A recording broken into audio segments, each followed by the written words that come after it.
Hello everyone, I hope you're all doing well. I'm gonna sort of crack straight onto what I've been doing for the past nearly 2 weeks, since I missed last week. So this is what I did at the start. So if you watched last week's, it's the line work that I did. So this is like a test piece for this drawing, and then I've been meaning to do it for a while, but I'm going to basically I'm gonna try and paint the face with like red ink and see how that works, because I've never done it on a Claybord with the graphite powder on it before, so I don't know if it's gonna take the graphite powder off, because obviously it's water soluble, so it when the ink goes on it, I'm trying to see if it will like muddy it up or if it will just layer on. I thought about applying like fixative to it, but from my reading it seems like fixative is effectively like a really thin varnish, which might mean that it's like water repellent. But it might be worth still doing like a teeny tiny test piece and doing like half fixed, half not, and then seeing what the effect is then. What else have I been up to? Around the same time last week I did the line work. This might be a bit tricky to see. Don't know if you can see that, but I did basically the line work for that digital piece I did a couple weeks ago. I finally transferred it onto here. And it's looking good. The thing is though, I transferred it. I don't know if you can see it, but I transferred it and then I realised, it's actually maybe a smidge too small, unfortunately. So I'm gonna have to scale it up on the computer and then transfer it again. But yeah, I'm liking where that's going. I'm liking the concept behind that one. What else have I been up to? A few days ago I got so back in uni, I used to carry around like a little sketchbook in my pocket that I'd like take notes on and doodle, and for some reason I stopped doing it, and I have no idea why, but I think it's because I decided, because basically I was using it to take notes and to write and things, so I thought, maybe I'll just do that on my phone. But I really missed having the book, so I picked one up from the art shop earlier this week. I'll just sort of flick through. It's like planning for, I don't know if that's focused, but we'll see. Ooh. So that's the first page. Working on like a figure drawing with sort of natural looking protrusions in it. And then I moved on to, I was thinking about the about coppice trees and sort of illustrating them in a way that how to explain this? Kind of like, so if a coppice tree is basically a metaphor for like human intervention in nature, and then having like illustrating a coppice tree like with like bones and appendages, like literally the human fused with the coppice tree.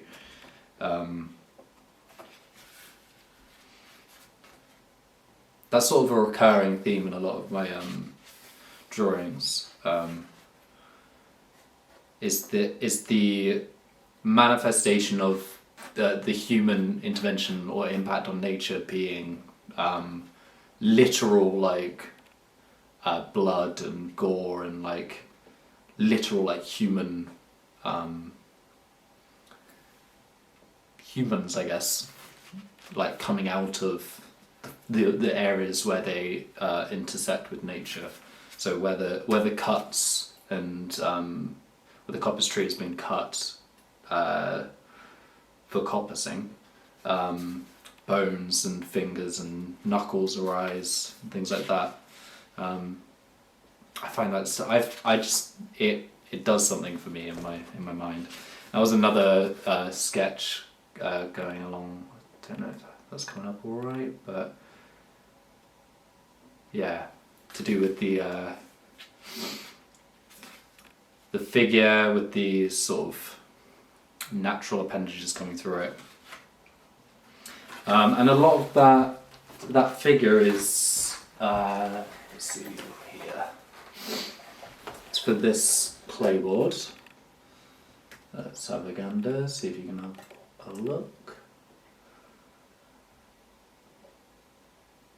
So it's basically like a figure stretching across it, and then the idea was, got the drawing there, the idea would be to have the sort of not bony, almost like the coppice elements, I guess, extending from the fingers and face, etc. It was a slight change because initially when I wanted to do a figure, it was going to be about like more to do with like body dysmorphia, and having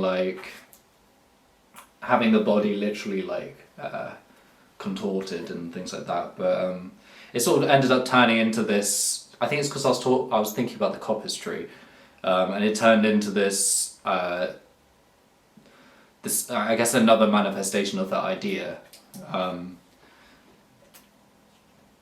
I still think I'm going to do other figures that use the sort of body dysmorphia idea or like a theme, but I think for this one it will just have to stay as this. Yeah, I'm not really looking at it. I might have to change this texture, unfortunately, just because it's. I don't know if you can see, like in the arm. It's really hard to pick away these areas and have it be smooth and readable.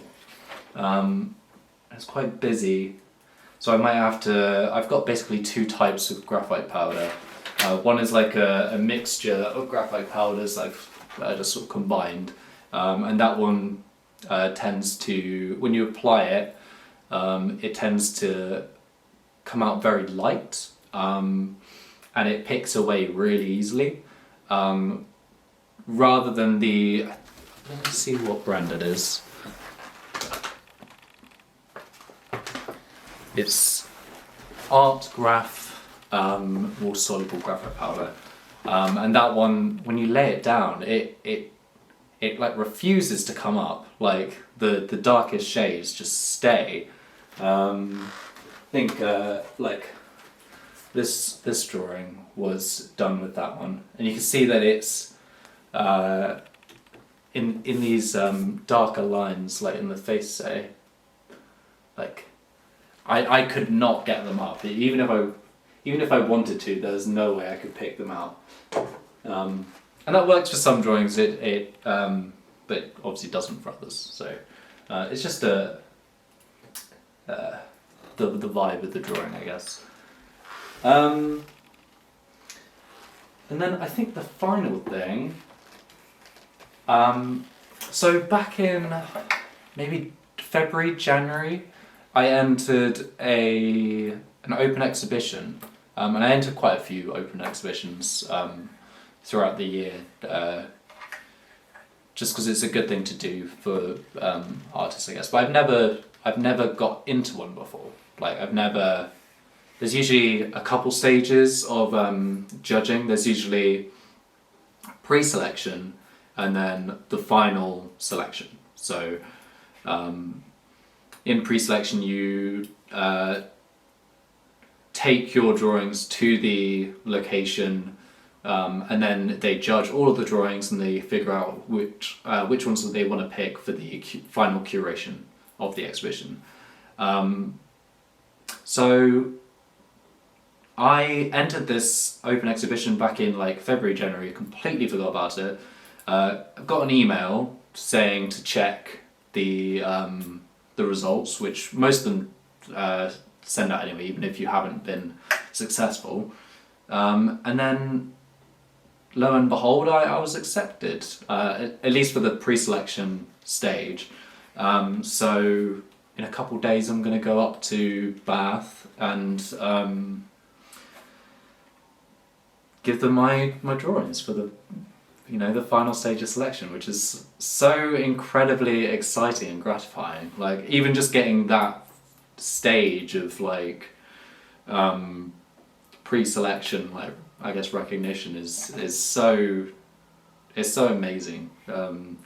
Like, if I don't get into the final like selection, I don't care. I really don't care. Like, I'm just so ecstatic that I made that milestone, and it sort of reaffirms what I'm doing. I'm just so happy. So I went to the framers because they didn't give me much turnaround time. It was like 10 days, which, to be fair, I should have gotten them framed before, but I was under the presumption that I wasn't going to get in, so I didn't, which on me, I guess. But yeah, so I went to the framers and I got this guy framed. He was one of the ones accepted. It's like a floating mount. Oh, I'm so happy with it. It looks so good. I think this is the first time I've got, maybe I've got one other Claybord framed before, but this is the first one I think I've got done that wasn't, I think that one was a commission. So this is my first like personal, like, yeah, fuck yeah, I was so happy. And then I also got another one framed, but it's I've still got it wrapped up because it's well, I didn't get it framed actually. I just got the mounting points put on the back, so it's not as exciting. But yeah, I'm so ecstatic. But yeah, that's basically what I've been doing. To be honest, these past couple of weeks, it has not felt like I've been that productive. Like, it doesn't feel... I've been really down on myself about it. Because there's so many things I want to get done, and I feel kind of stretched thin a lot of the time. But yeah, doing these videos helps so much. Like, just to contextualize what's been going on in the past couple of weeks. Yeah, I need to relax. I need to chill out a bit. I need to slow down. So yeah, that's what I've been doing this week. It feels like I blasted through that, but yeah. I hope you guys have a wonderful week, and I'll see you guys hopefully next week. I'll try and be on time this time. Yeah. See you later. Bye.